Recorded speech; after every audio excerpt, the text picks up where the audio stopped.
it is a real adventure for us to try to have some of our big activities, our national activities like this one, in our different regions. So we're starting slowly but surely, and welcome. So we are here thanks to IDRAC. Mr. Ali Hanas, who is the director here, should have been with us, I suppose, but he's unable to be with us. And so just to welcome us to the university, I'd like to call Lori Turner.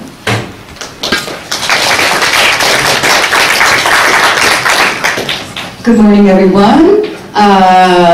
Thank you for coming. So I'm Lori Turner, and I manage the English department here at IDRAC Lyon. And IDRAC is part of this whole building is called the René Cassin campus. And for those of you who don't know, there are 15 schools in this building, and IDRAC's the biggest one. Of course. But there are 14 others, and we all share the same space, and that's why we're able to have a pretty nice building with this nice auditorium. And IDRAC's really happy to sponsor TESOL and make this all possible, and thank you for coming and making it possible, because if there's no one here, it wouldn't be so great. So I hope you have a great day. Unfortunately, there's some kind of big traffic jam out there in Lyon, and I think there's going to be a lot of walk-ins. So have a great day. And there's myself and Sandra Ricardez and Ian Hall are also on hand to help you. I have a few of my teachers back there too who will help you if you need any assistance in the building. And once again, thanks for coming, and have a great day.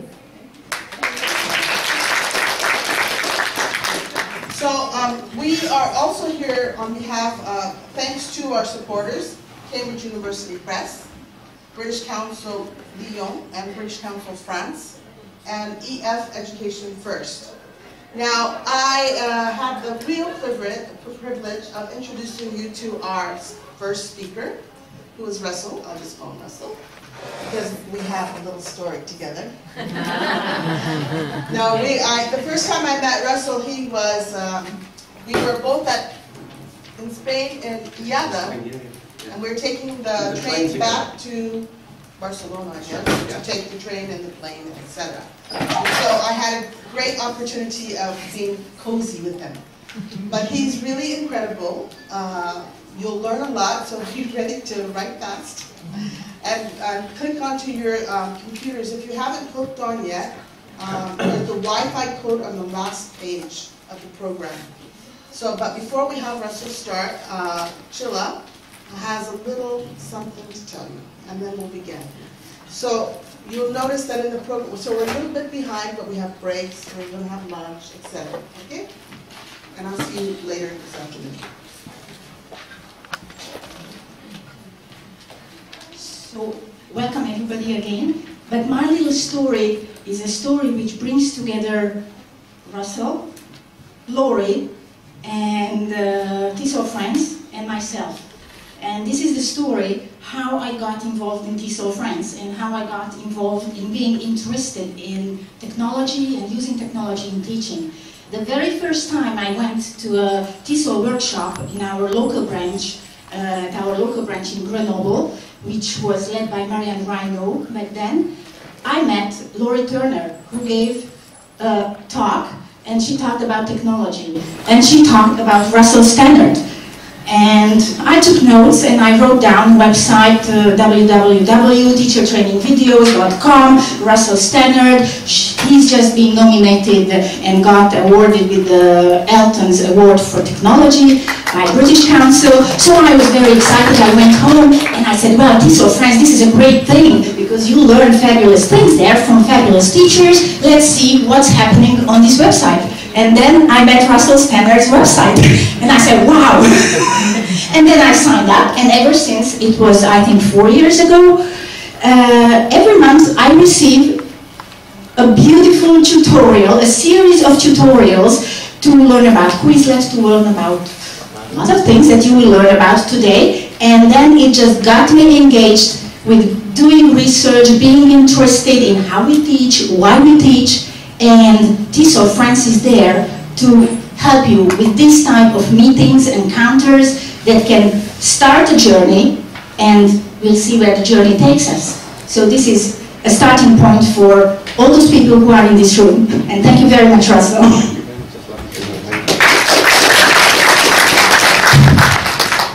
Okay, can you hear me okay? Yeah, thank you for that lovely introduction. I'm going to divide the session today into two parts. And the first part, I'm going to look at collaboration, different ways of getting our students to collaborate and share together. And I'm going to show you a couple of tools. I'm going to try and be really ambitious. Sometimes this works, sometimes it doesn't. You're in an auditorium, you're all connected up to Wi-Fi. We might find it a bit frustrating, but it's always worth a try. So for the first part, I plan to do it totally hands-on. In other words, I'm going to show you things, get you to do them, and we're going to set up exercises. If it really gets frustrating, then for the second part, I'll change to a kind of more formal presentation mode. But if I can get you to work with these tools, it would be fantastic. If it doesn't work, don't be put off. This is a really difficult situation to work in, often when you're working in an auditorium and I'm standing at the front. And of course, I wouldn't normally use these technologies in a lesson. A lot of the things I'm going to show you would be very much about what I would do with the students outside of the class, extending the learning. That's a key part of what technology is about. So I'm going to try my best. I'm going to try my best to show you really easy tools to use. And please, you know, one of the things about my website, about everything I'm trying to do, is I'm particularly interested in people who are not engaging that much with technology. In other words, I'm really looking at, I'm quite technophobic myself, and I know that a lot of people do struggle with technology. I mean, I still struggle with it even now. And so obviously what I'm saying is, if you've got any questions or any problems on the most obvious thing, please don't feel embarrassed to say, Russell, it's not working or I can't do it. We'll see how far we can get, and I've got a plan B if I need to put one into place, okay? But we got a microphone, get you to do questions. I'm going to try my absolute best to make this as collaborative as possible. And I'm going to start straight away with an activity. Some of the activities I'm going to do, I'm going to show you how to set up the activity in a secure way, if you were going to do it with your students. Some of the activities that I'm going to show you, I'm going to do them in a bit more of an open way, just because of speed, just because I don't want you logging in all the time. So I'll set up activities that you can do without logging in. But please keep in mind, and we will talk about this, obviously, that security is a key issue, and I will bring it up at certain points. I'm going to start with a quick activity, and let me just show you why. Okay, can you hear me okay, yeah? Imagine we're in a classroom scenario, and we've got our groups of students, okay? Let's just imagine this. Okay, this could be at home as well, but let's imagine that we're in a group scenario. Thanks, Laura. Thank you. We're in a group scenario, and we've got the students working in groups, okay? Now, one of the things is, if we've got discussions going on, let's imagine we've got a lesson, we've set up a discussion with our students, and we've got 4 or 5 students working here, 4 or 5 students working here, 4 or 5 here, 4 or 5 here, etc. We're the teacher, we're moving around the classroom, we're listening to the discussion, okay? Taking notes, maybe intervening a little bit depending on our kind of teaching style. We often miss a lot of information, and this group doesn't really know what that group said, this group doesn't know what that group said. And of course, we can get the students to sum up. We can say to a student, okay, can you just tell us, what did your group say? And then go around to another group. But we know in reality that really we don't get a lot from that. We do get a bit, but often the total sort of amount of learning that's taken place and the ideas that have been generated, we can't collect them all. So one thing I like about collaboration tools is the way that we can set up channels, and I'm going to do this in an open way, and then I'll show you a more controlled way of doing it, but we can set up a channel where, imagine that we've got the students working in 3 or 4s, just one student needs to be connected to a computer within the group, just one. And if that student is basically typing what the key points that this group is saying, we can make them connect it to one feed. And I can project that feed onto the screen. And so everybody's ideas will come on the screen here. And so and then I can print that out, I could use that. So these kind of collaboration tools are really nice because they're the sort of start of this collaboration, constructing, building knowledge, building ideas, brainstorming, kind of stuff that we're talking about a lot now. You probably hear it's slipped into language teaching now, sort of the work of Vygotsky and constructivism and stuff like that. I kind of like this. At whatever level, you either take it at just a sharing level, brainstorming level, or the idea of constructing knowledge and building ideas. So I'm going to show you a tool that can do that for you.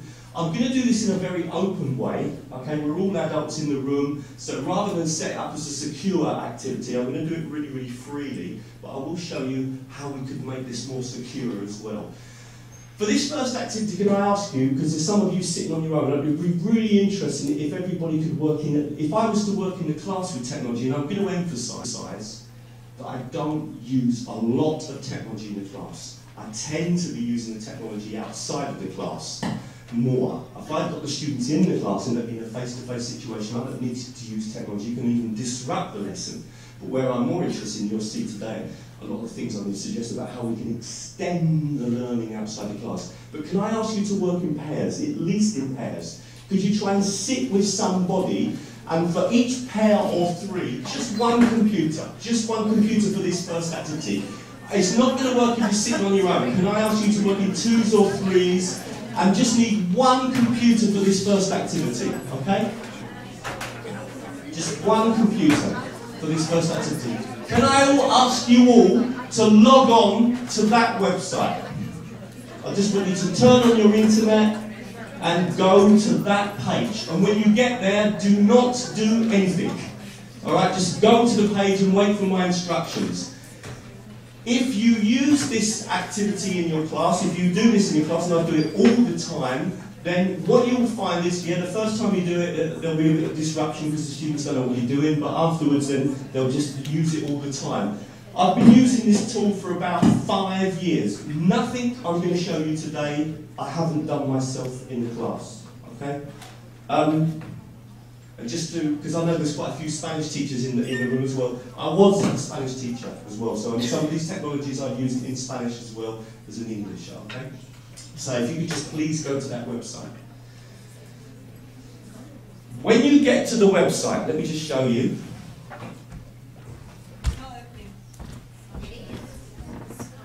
Please be careful, https://todaysmeet.com/Lyon 15. Okay, so let me just show you the website that you should be at. It should be this one here. When you come to it, what I want you to do is, the person who's operating the computer, just write your name, okay? Okay, just put your name. Join the room. And then I want you to send me a message. Just to say, hi, this is Russell. And just maybe tell me a little bit about the people in your group. We are teachers from blah, blah, blah. Just so that I know a little bit about you. And just say that, okay? So join the room, okay? Join the room. I'll show you again what you need to do. Okay, sorry.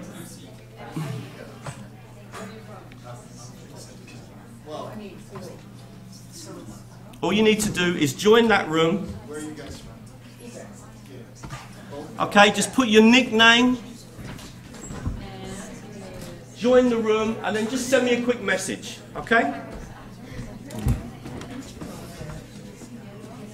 As I said, I'm doing this in a completely unsecure way, but I'll talk about how we can make it more secure a bit later. Only one person in each group, please. We don't need 3 computers with 3 people. Okay? Let me put up the website one more time.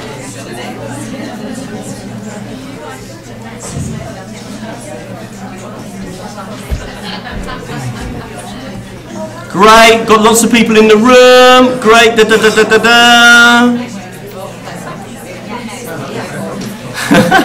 Great. Okay, good. Okay, we've got people come from Paris, from Grenoble. Good, okay. Brilliant. So we've got quite a few of you in the room already. Okay. All right. Good, good, good. Let me just put the website up again, the address up one more time. Good, good, good. Up at the top. Okay, that's the website if you're still not logged in. Okay. Now, I know I've made this totally open. I've got kind of no control over you. I'm doing this because obviously I want it to move fast. And I could have set it up that you had to log in, blah, blah, blah. I will show you systems that do that in a minute, okay? So I'm trusting you, because if you write anything inappropriate, it's going to come out on the screen. So please, all right? It's up to you. I've done this a million times. Sometimes people do. I can't do anything about it. All right? So just to say that, yeah?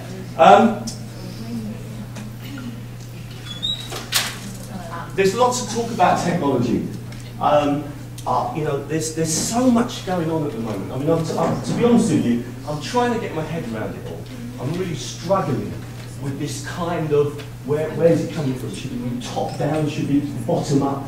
Should we really be bringing technology into our language teaching? There's a massive push. You know, I've even done some work recently with the government in Northern Ireland. I'm working with a guy he's an MP called Stephen Farrell. And, you know, to be in a government meeting where they're talking about, yeah, we need to bring more technology into our teaching. And then to be sitting there thinking, yeah, but hang on, you're not telling me why you need to do that. You know, there's almost an obsession with this idea that we've got to bring technology into our teaching. And I've worked at universities where we've had strategies. You know, there's a big push to introduce more technology into teaching, and I'm still not totally convinced. I'm still kind of, yeah, there's some places where it's a good idea, there are other places where I'm not so sure. But what I want you to do is, in your groups, let's start with the positive first. I would like you to discuss and just put your ideas on the screen. I want to collect everyone's ideas together in one place. Each time, just put up one idea, just a short answer. Why should we be bringing more technology into our teaching and learning? Not just only in language teaching, but obviously in education generally, but obviously we're particularly interested in language teaching.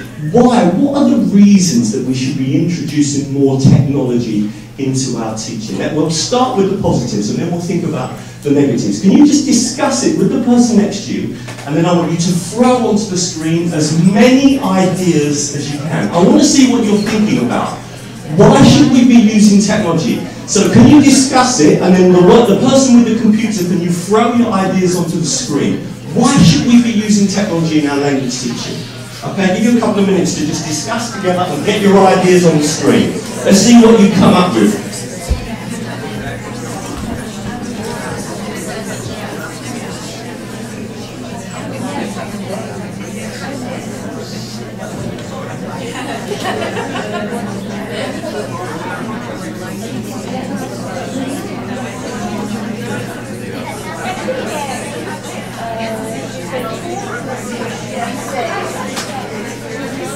Don't forget, you can scroll up and down and look at other people's ideas. Some brilliant ideas coming onto the screen. Really nice. Yeah. That was the address. Okay. todaysmeet.com/Lyon15. Yeah, there's a limit of characters. That's one of the ideas. Aha, I've seen one very sceptical comment there. You can check Facebook during class. Interesting. Unfortunately, you can. That's why I don't like using Facebook. Good, okay.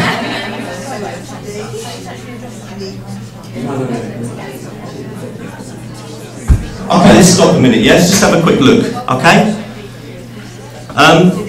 Loads of ideas here. I'll show you how you can use this room. I use this room a lot in my classes, and I'm going to explain to you how I use it. As I said, this is one of the few technologies I do use in the classroom, and one of the reasons I like this is that when the students, obviously I'm teaching adults, I'm not teaching young learners. I wouldn't use this with young learners. I'll show you something I would use with young learners in a minute. But if you were working with adults, this is excellent. Just a couple of things about this in terms of sort of how I would administer it. If I was working in a class, what I would do is, I would have you sign up as group 1, just one person using a computer. You sign up as group 2. You sign up as group 3. You sign up as group 4. I'm going to give you a piece of paper and say, right, you're group 1, you're group 2. So I know which group. And then the student, obviously, then if they sign in with the group name, then if someone writes something inappropriate, then I know which group has written it. Okay, that's one way to deal with it if you're working with adults. Because I sometimes use this with adults, okay, in a free way. If I was working with younger learners, I would set up a secure system. You can do the secure system 2 ways. You can use this to a degree securely, but I'm going to show you another tool that I use more frequently now in a minute. To do this type of thing as well, okay? But that's just kind of one way around it. If you get your students to work in groups, you know, what you're trying to do here really, what we're really trying to do is sort of set up some sort of task. So the task is for them to obviously get their information onto the screen.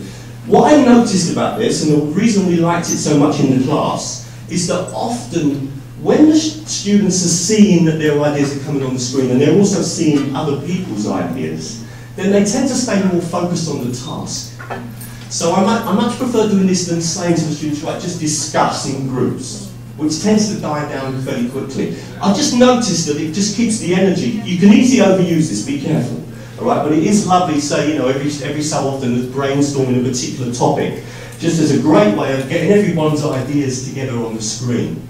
And the lovely thing about this as well is afterwards you can print it out, you can embed it, you can save it. So you've actually got that content if you want it as well, okay? And it's very, very simple to set up as well, all right? All these technologies, everything I'm going to show you today, you're going to get wrong probably the first couple of times. That is one of the things that you've got to be aware of if you're going to use technology. You have to overcome a few barriers. There's just nothing that you can do about that. But this is pretty much as simple as it gets. Let's just have a quick look at a few things. First of all, of course, you know, I've got all your information now, all your ideas, and I could go through and I might say, group 1, can you just elaborate a little bit more on your idea? Or, you know, I could pick on, if I wanted to, and I'll do this in the class, I'll often get students to elaborate, so I'll come back and I'll pick out some of the best points. Sometimes another thing that I do, and I did start to do this, but then I was doing other things, is I start summarising on a separate board some of the key points that are coming up while the activity's going on, so I'll be writing them down here on the screen. That's a really nice thing to do as well. So it's basically a way of sharing and get ideas together all in one place. And if I just come down and show you a couple of the tools and show you just how easy it is to do this, if you go to Room Tools, you've got all sorts of things. You can copy, you can embed, you can just get the transcript on its own.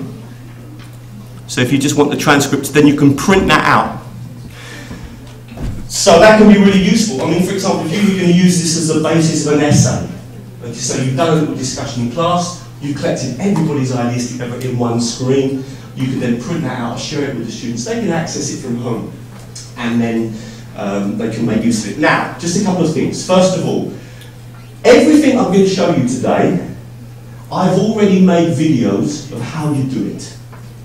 All right, so you don't have to leave today's session thinking, oh God, how did you do that? Because I will give you a link at the end which will give you some videos that will show you exactly how to do this. I will take you through it step by step. That's what my website does.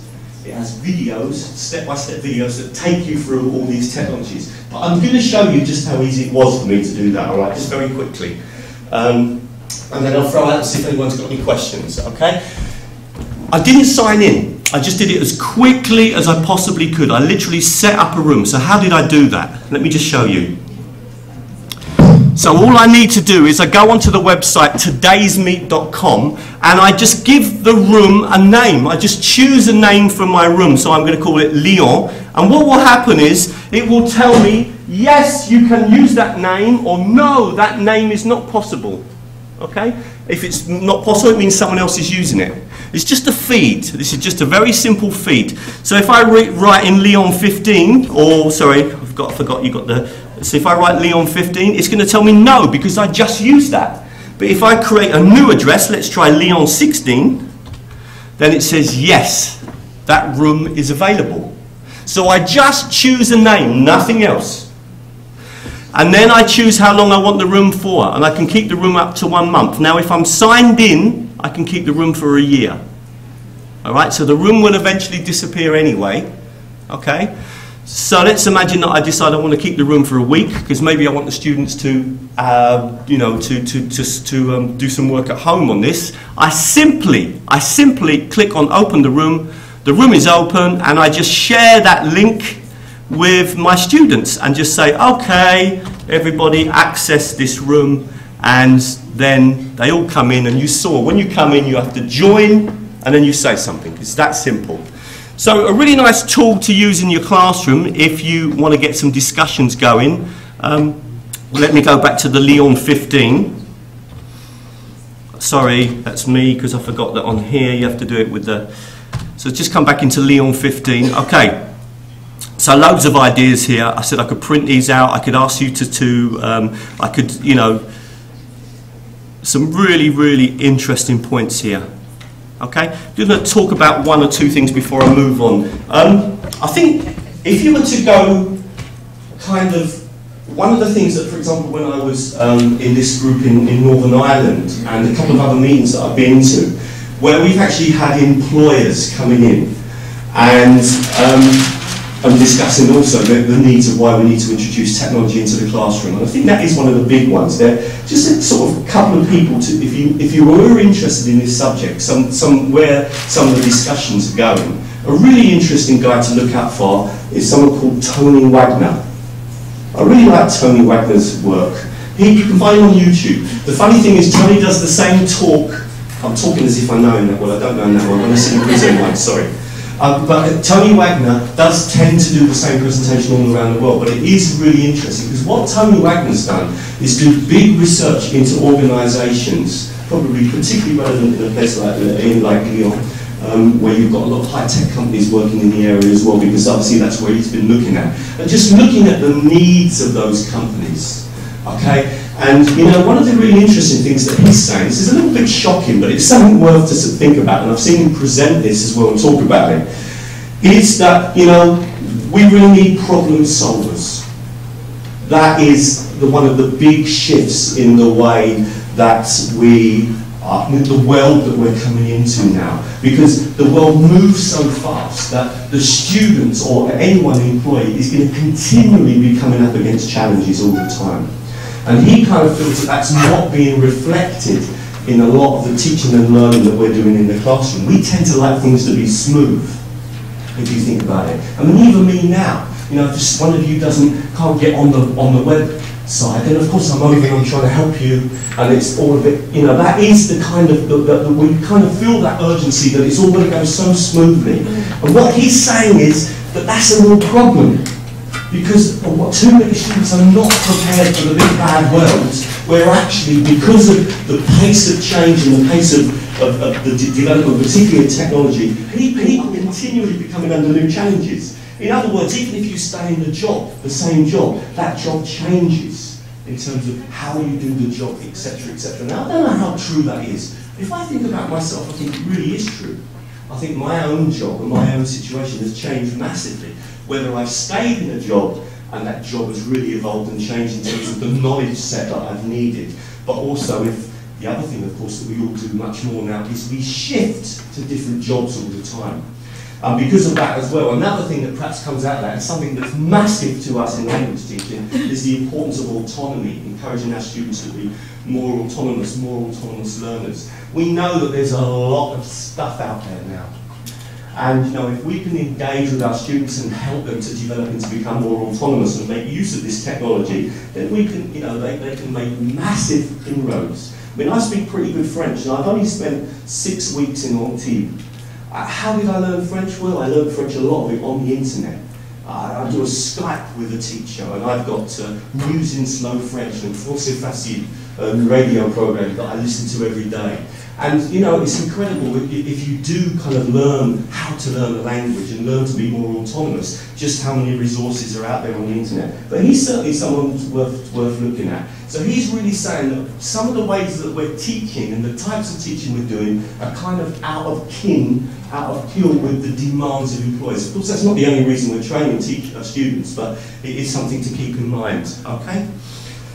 Right, any questions about that technology before I quickly shift on? Anything? Today's meet, I'll give you the link at the end. It's very simple, you can use it in class. It's a nice, if you don't really use a lot of technology in class and you want to try something out, that's a nice starting point, as I said. Put your students in groups and tell them to sign in, group 1, group 2, group 3, group 4, whatever. So you know who's on the screen and who's writing. You only need one computer for about 3-4 students. You'll get lots of discussion going, and of course, we don't only have to use this in a really high level, just to sort of give you a quick example because of time. Let's just use this let's imagine in a really low level class, okay? Let's imagine we're in a first level English class. Does anyone teach really low level?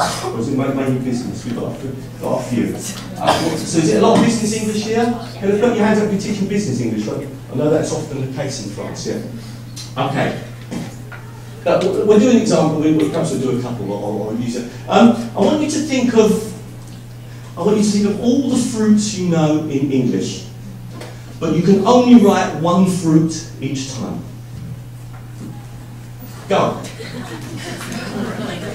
All the fruits you know in English, but you can only write one fruit at a time.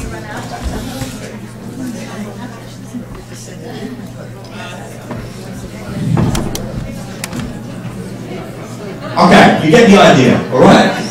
Yeah. So you can do it for brainstorming. You know, I remember. Okay, stop. Okay, I'm just trying to demonstrate. You know, I could use this website, for example, say, right, you don't know me, you know very little about me. Would you like, ask me some questions, and I could get you to put the questions up, and then I could answer them. You know, I could focus on the grammar, I could focus on the fluency, depending on what I want to do. So there's lots of ways of using these tools. You could go dragging through. I don't even know if I'm going to drag you through. All right, okay. So you can go through afterwards if you wanted and point out spelling mistakes or grammar or depending on what you're doing.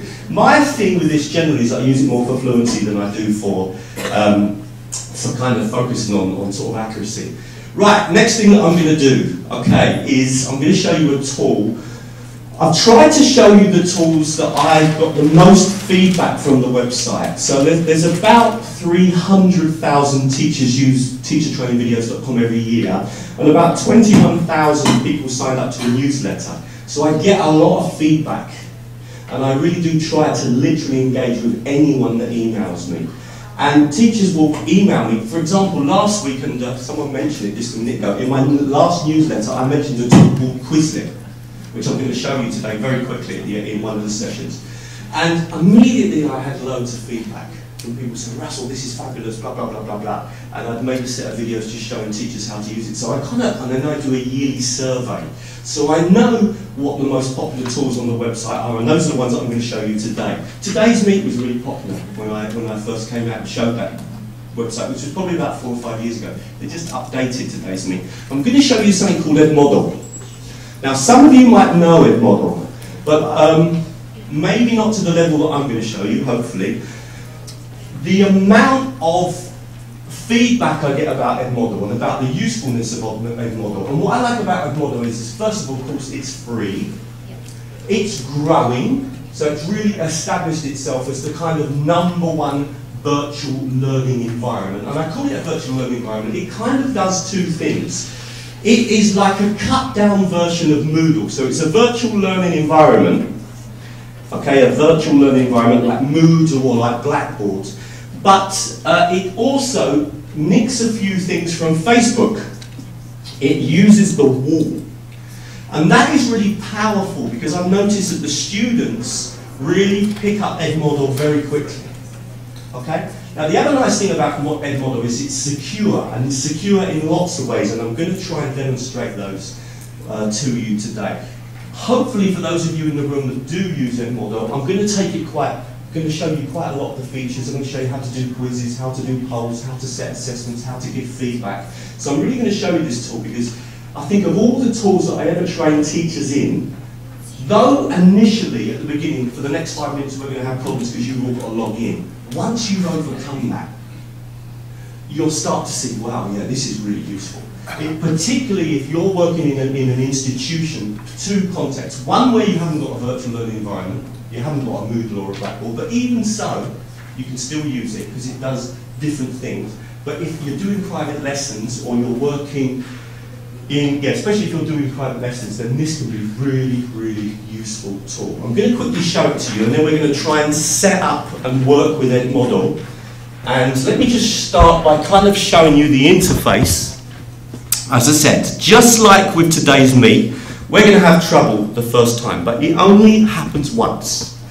And this is very much about extending the lesson. Now, I was just out in China, so this group is my Shanghai group. If I come back to my homepage, just to make it absolutely clear that I truly do use these, okay, just look at the recent places I've been where each time I've done training with people, I've been creating all these are my groups all over the place that I've been working with, okay? So it really is a tool that I use a lot and I get a lot of feedback from teachers saying, wow, this is fabulous. Let me quickly show you an example. Let me click into this recent group here. Immediately you see, so once you sign up as a teacher, you can create as many groups as you like. Each group, you get an access code. And therefore, I can create a group for you and give you the access code. When you've all logged in, I can lock the access code so there will be no more people joining. So I can even lock it down so that only the people in this class today could log into the system. And afterwards, lock it down so that no one else can come in. Basically, you can see that you've got this center stage here, and this is where we can post. So we can post comments, I can have questions that the students can then reply to. I can share links, I can share folders, and you will come in and you will see that wall and you will be able to reply to my questions or put up your own links, etc. So we've got this kind of communication wall here in the center that's just like Facebook. But I can do much more than that. I can create folders for you.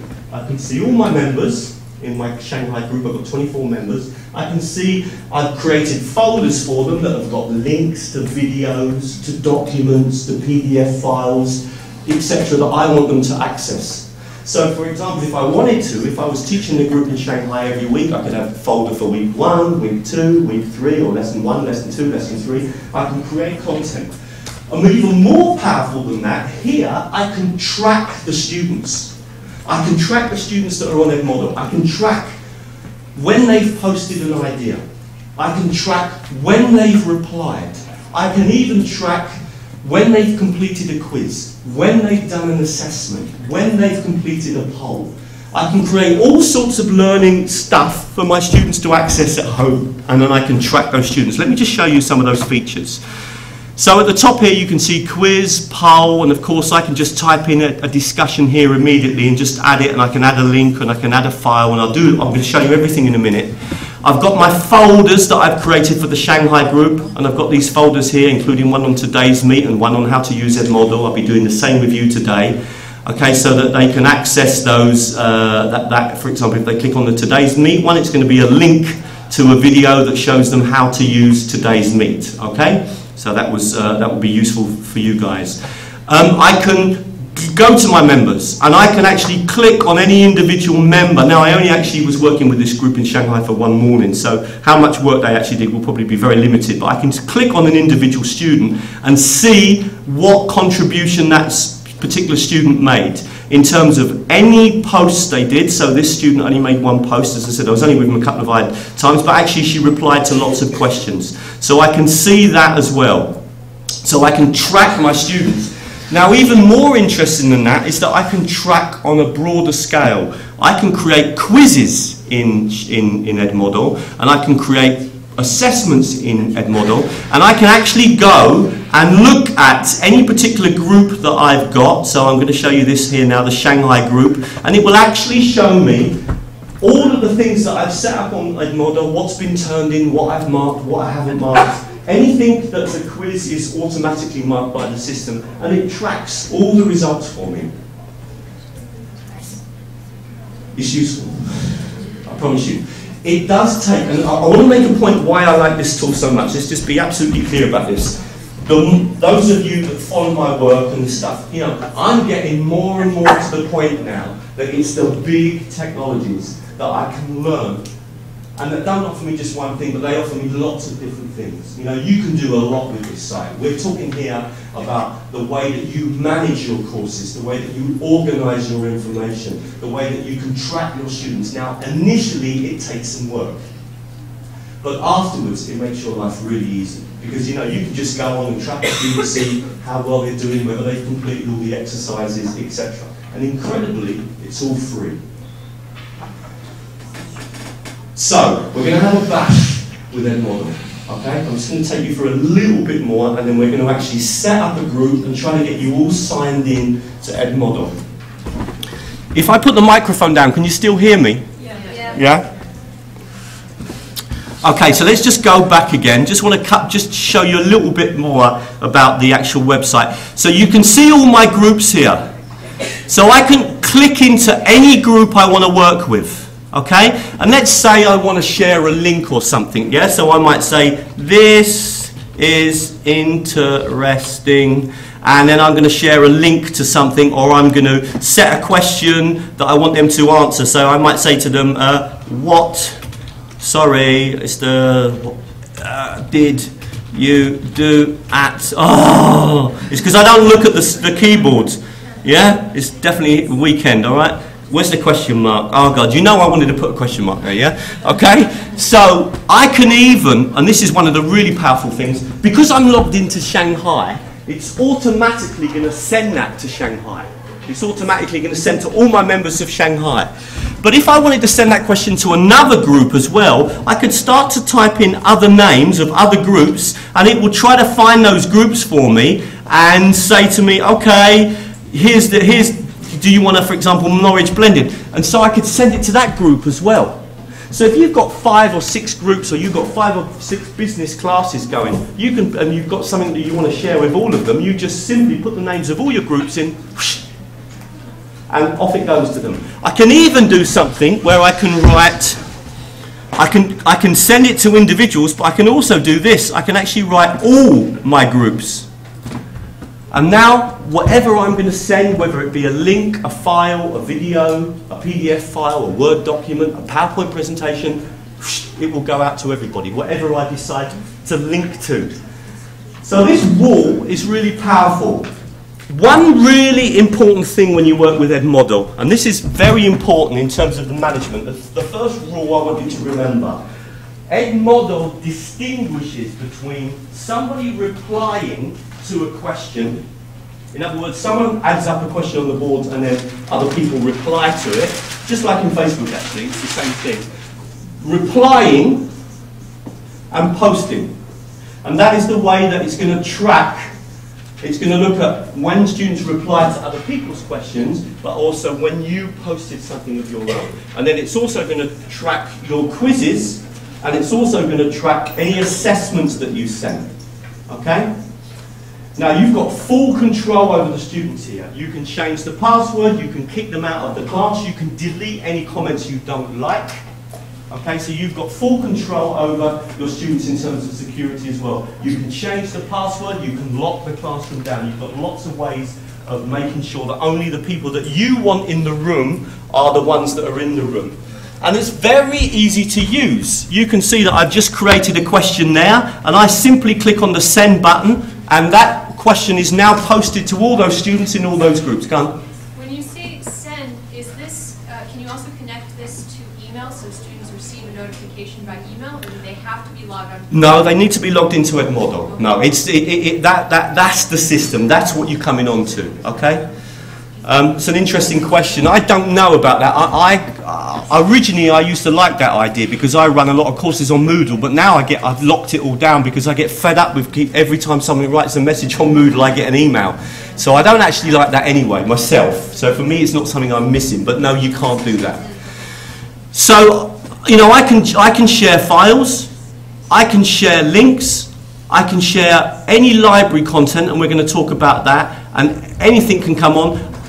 I can put up a question that I want my students to reply to, so it might be something like, you know, what did you do this weekend, or if you had more time I would, and they finish the sentence, or what do you think of this, and give them something to read and they've got a comment on. I worked on a big project in Chile, the British Council in Chile, where we were using Facebook to do very similar things, because obviously this is very similar to Facebook, but it's not Facebook, which is also another thing as well.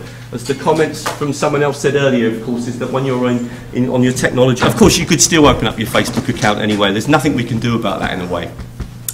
So, I'm going to take you through this. I'm going to show you some of the tools. And one of the interesting things is that by doing this, and we're going to have problems, the first part will be 10 minutes of difficulty, you all getting logged in. It's going to happen the first time, and it will happen with your students the first time. But once you've got it, once you've got them in, there's so much you can do with this technology. And I've made 4 sets of training videos that are on my website that show you everything about Edmodo. I noticed actually the other day, I put some of them on YouTube, and one of them's already had about 50,000 views. So they must be fairly useful if people are watching them so much. Okay, so hopefully, you know, whatever you do today, you don't have to leave this session thinking, God, I couldn't do that. You just go to my website, you watch the videos, I'll show you how to log in, and I'll show you right from the start all the different things that you can do. So I'm going to try and take you through this process. Okay, here we go.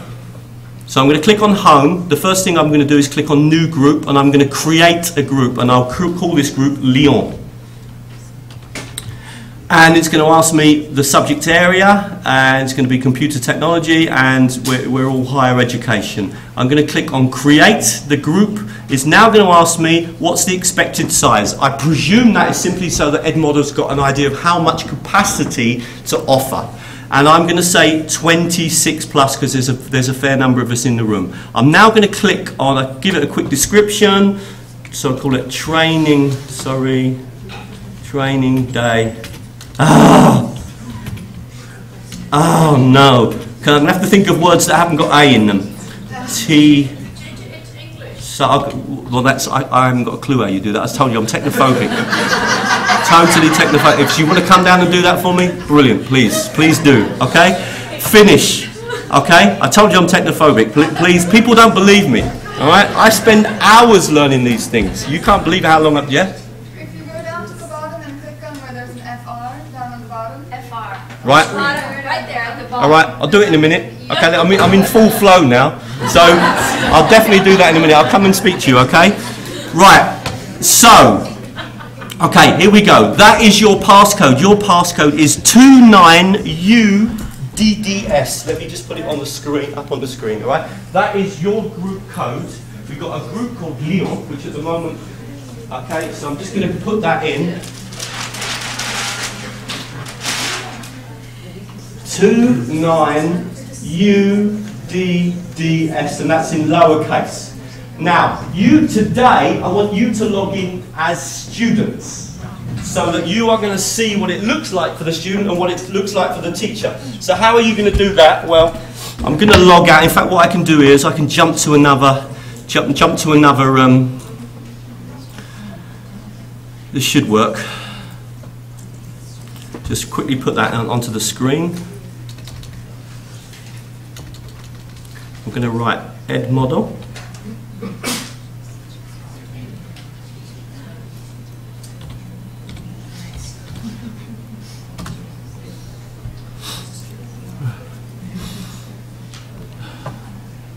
Okay.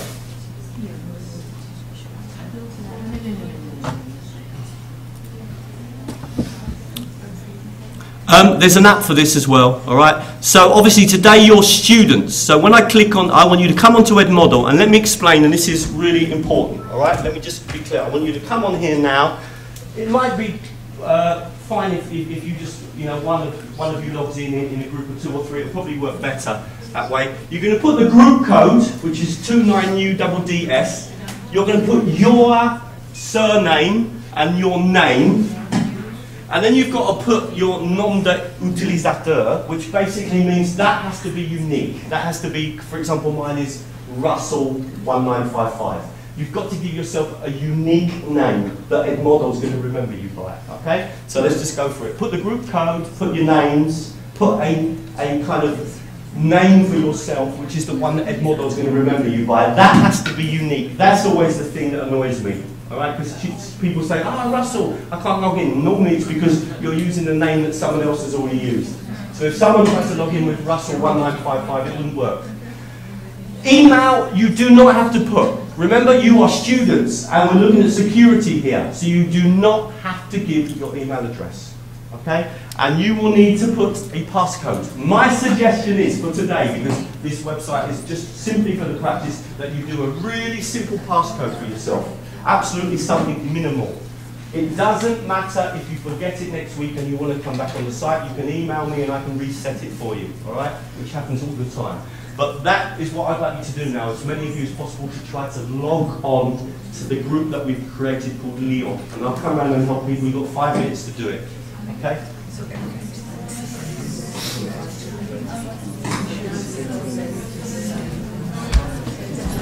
Laurie, what time did you want to take a break? It's always a really good time to concentrate once everyone's logged in. So it's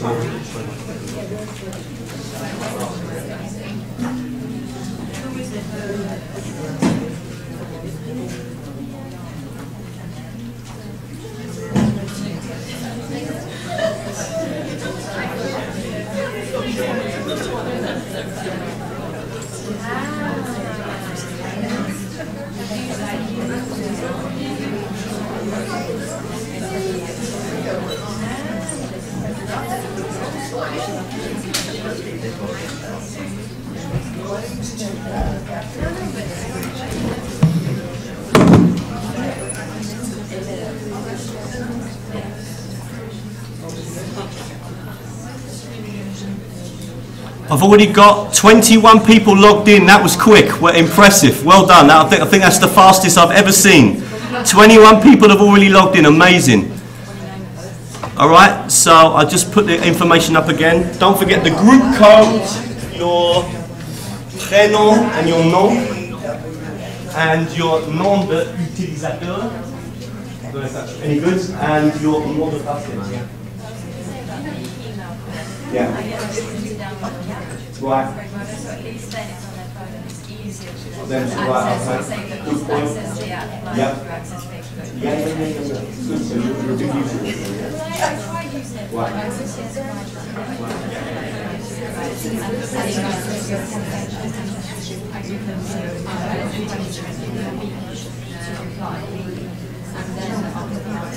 Did you use the assessment feature to do that? no, I just used it. Well, we show that. And that's actually not.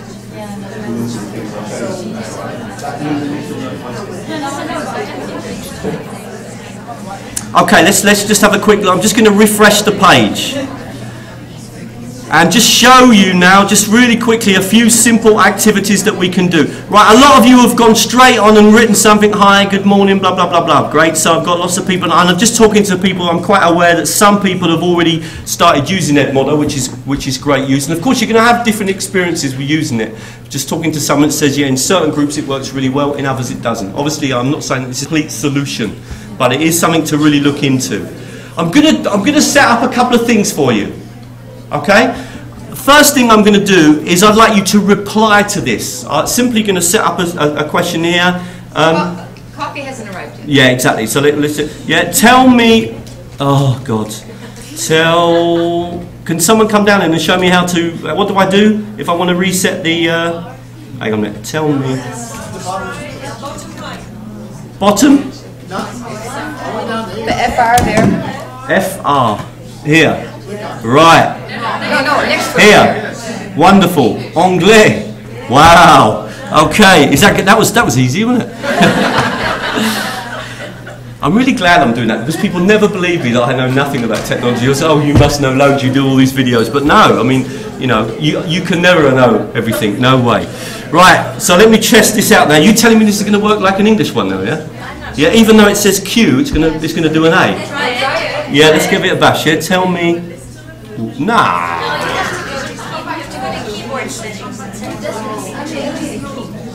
I'm going to do something in a second, but I'm going to switch over to my laptop. Because if I use my laptop, then I've got no problem. Let me just sit down, because it's... Yeah?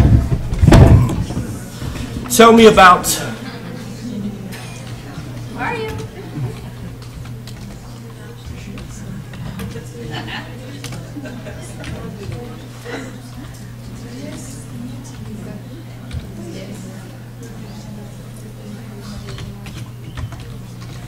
Okay, I'll just leave that. I can't be bothered to do it any for longer. All right? Could you just... All right, it's drive me up the wall. So, okay, obviously, in reality, you wouldn't do this. Would be something you would set, and the students would be doing this probably at home. I'm going to ask you I'd just like to know a little bit about your teaching background.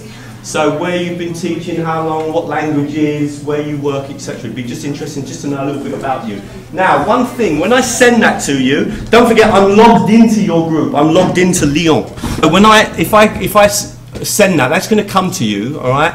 What I want you to do is I want you to reply. I don't want you to post. I'm not asking you to post. I'm asking you to reply to my question, all right?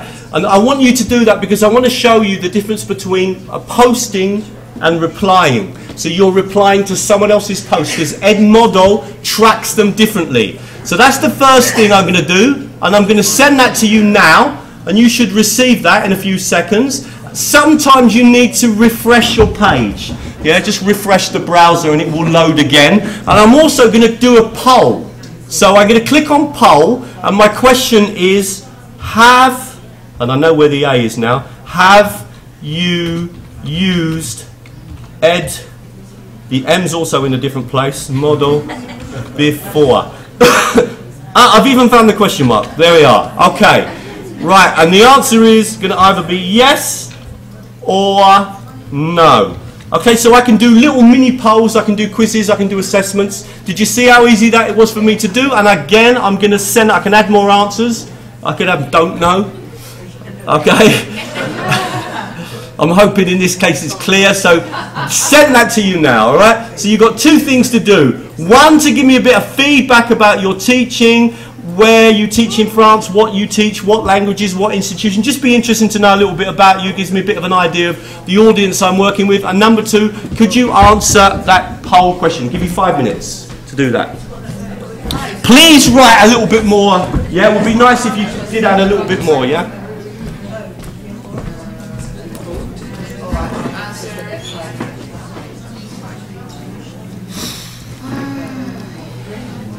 Always when you do these things at the beginning, it's kind of a bit nerve-wracking. How does it work? Blah, blah, blah, blah, blah. Give it a bash.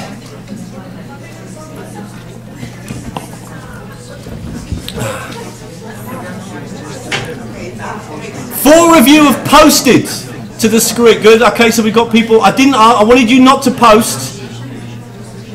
Chris, coffee addict, yeah? Okay, listen, as soon as the coffee's down, I'll get it, I will stop and we'll take a break. I'd like you to reply to my post. Tell me about your teaching background, just to give me a little bit of information. Perhaps where you teach, what you teach, whether it's English, Spanish, or whatever, okay? And I'm going to show you a couple of features. I can also see when I've done, if I refresh the page here, it should tell me how many people have voted. And it's so far 89% of you have not used Edmodo or didn't know about it before. And only a couple of you in the room, which is lovely, which is good news. It means I've picked the right tool, one that you're not so familiar with. Carol, you've done, that's the obviously this happens loads. All right, I'm asking you not to put up the information that you provide about you being a teacher was a reply to my post. Okay, so I put up a post that says, tell me, I'd like you to reply to that. Okay, I've got 8 replies. So, Laurie, you've made a comment as well. If I want to get rid of something that's on the screen, perhaps because it wasn't what I wanted you to do, or because you've written something inappropriate or whatever, I can actually come in and edit post as well. I'm just trying to look at how I can make the screen a bit smaller. Let me have a look.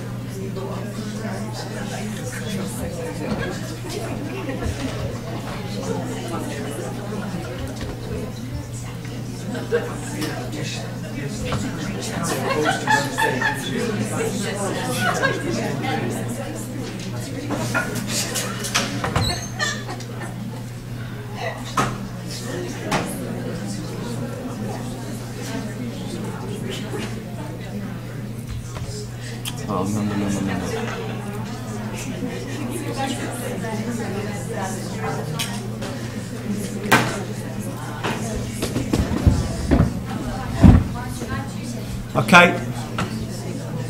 So Francis, you've done the same thing as well. You've come in and you've actually added a post. So what I'm going to do is I'm going to delete that. The same with Carol, okay? Just because I'm demoing what you can do as well. So you can come in and you can edit anyone's posts, or you can delete it. I can even add a comment to it if I want to. Okay, so I'm deleting those posts because the idea was for you to reply to the question. The idea was for you to reply to the question, all right? Just making that point. It always happens. I want to emphasize that point, dealing with replying to a post and adding your own posts, okay? Delete post, I'm going to delete that one as well. What I wanted you to do was to actually reply to the question that I put onto the screen. So if I refresh the screen, we can see that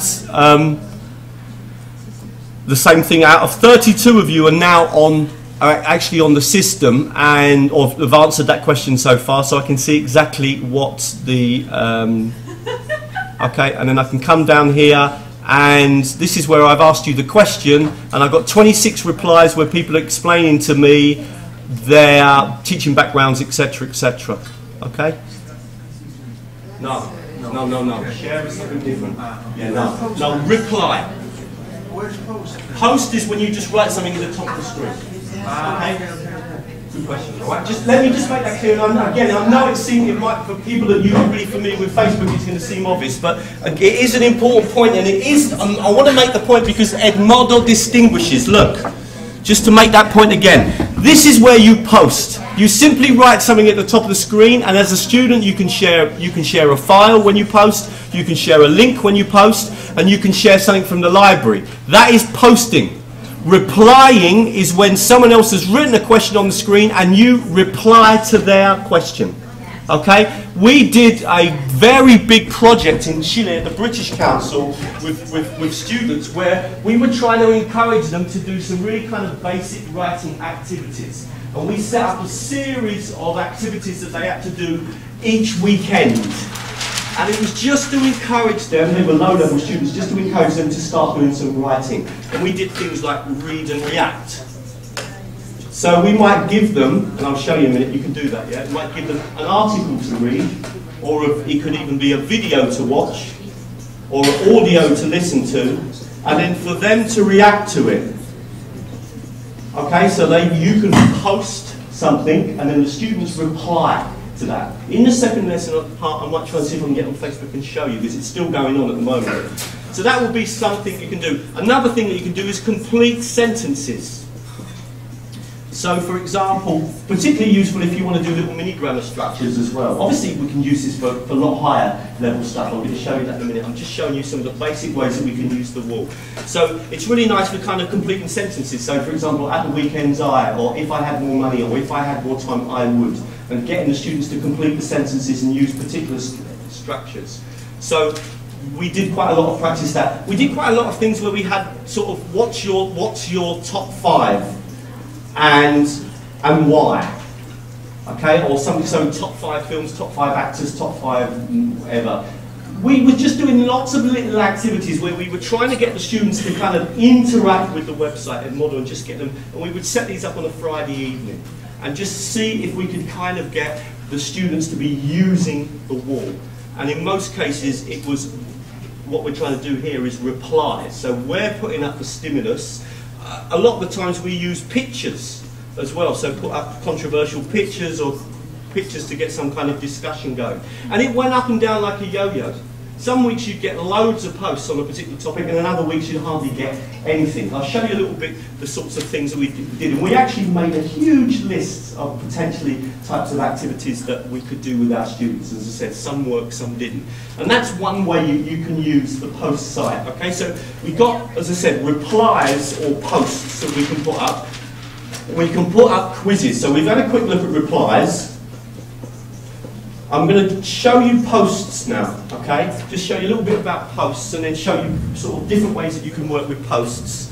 I'm going to build this up. Towards the end, I'm going to be showing you quite high-level stuff that you can do with your students as well. As I said, it can go all the way. And the nice thing is that when you get used to using it, you can start tracking.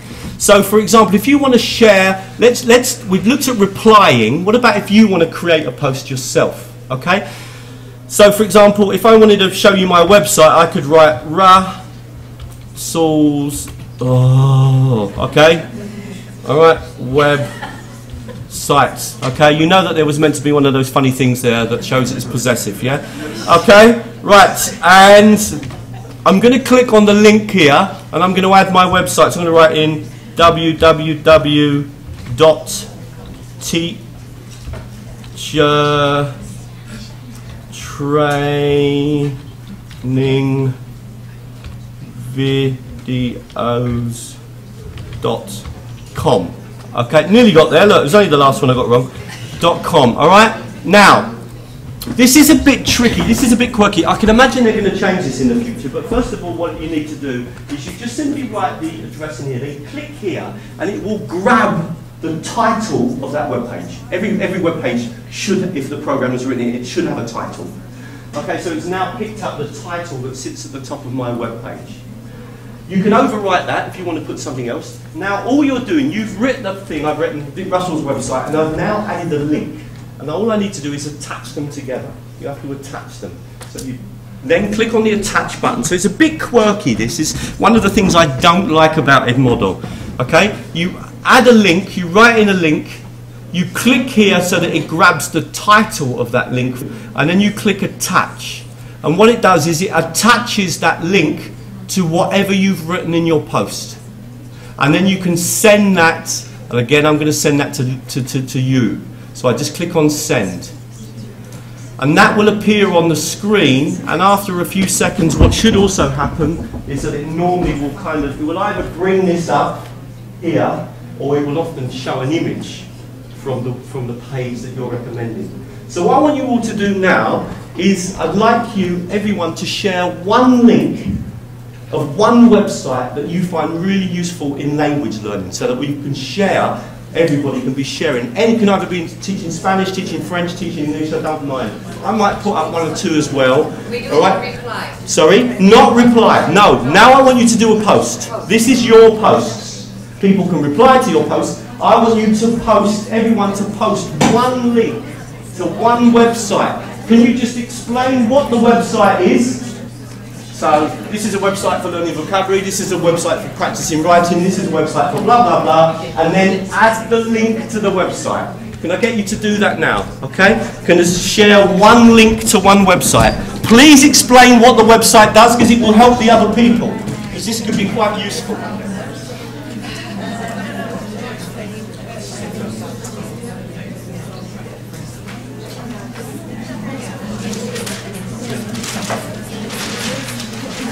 So this is a post.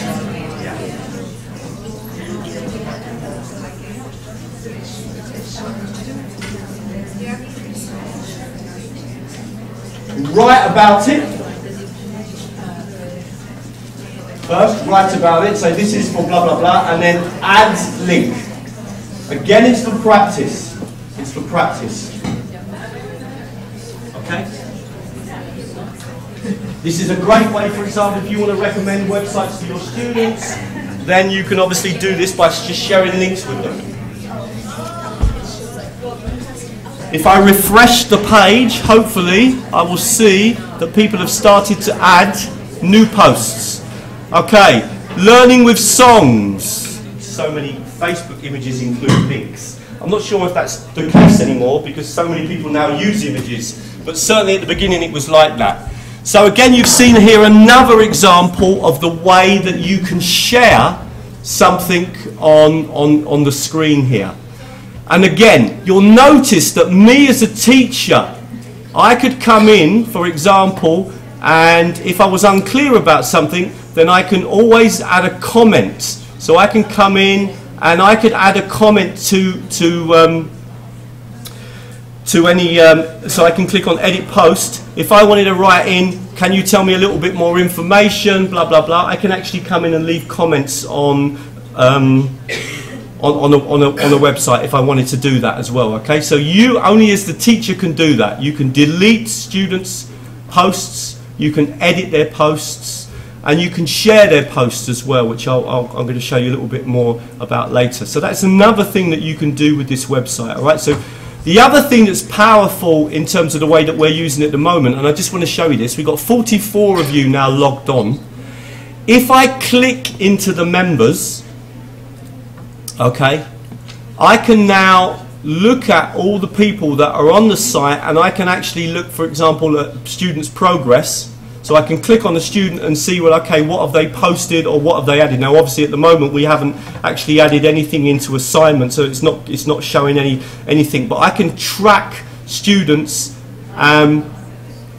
individually, or see exactly what they're doing, what they've done in terms of replies they've made to questions, in terms of posts they've made. And in a minute, I'm going to show you, if I set an assessment, I can mark those assessments online, and that's all put into the tracking system. If I go to the tracking system for us at the moment, you'll notice that there's nothing there, because the one thing that isn't tracked, is the poll. Obviously, the polls aren't tracked. Quizzes are tracked, assessments are tracked, and we can build up here a whole list of different activities that we set up with the students and see what marks they got, etc., etc.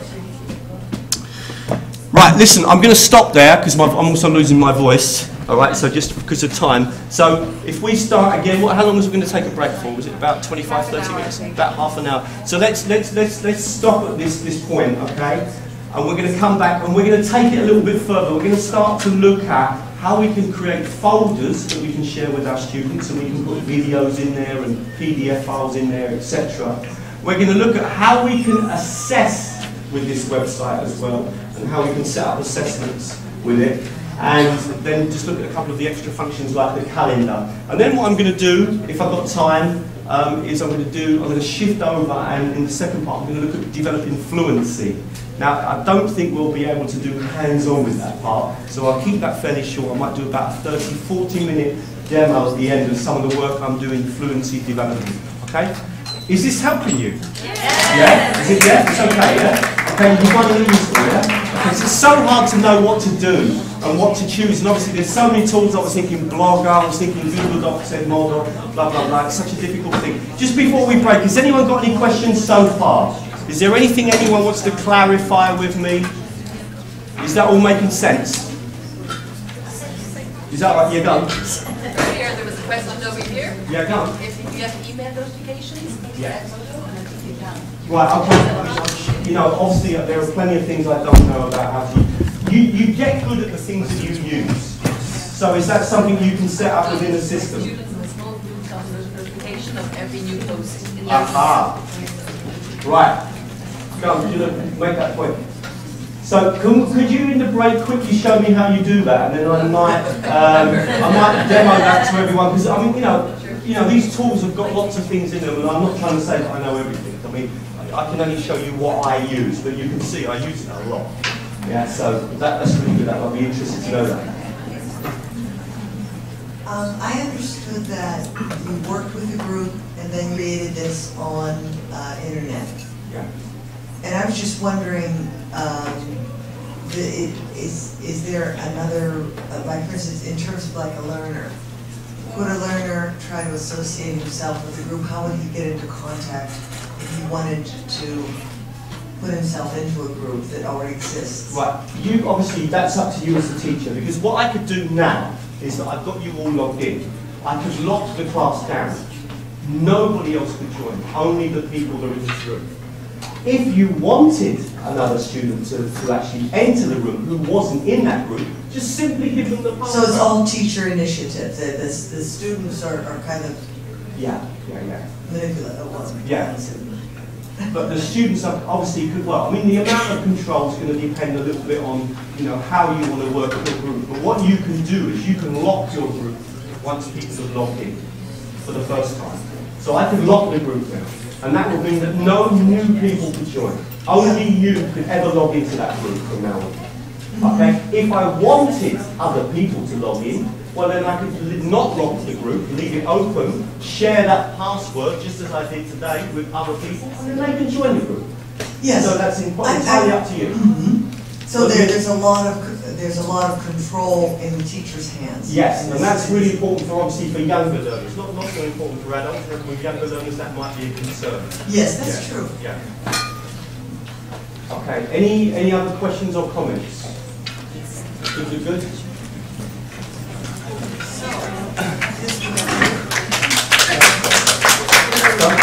Oh, it's just, I noticed that a lot of times when I go on websites, the system itself goes into French. So I was just wondering, have you run into that? Yep. How do you? I think we'll have to have a look then, because again, I mean, obviously today didn't bother me. But in the past, I've kind of had to work out how you can set it so it comes to English. The answer is yes, you can do it. Okay. Okay. Well, we'll have a look at that. So that's two quick issues that we need to check on, all right?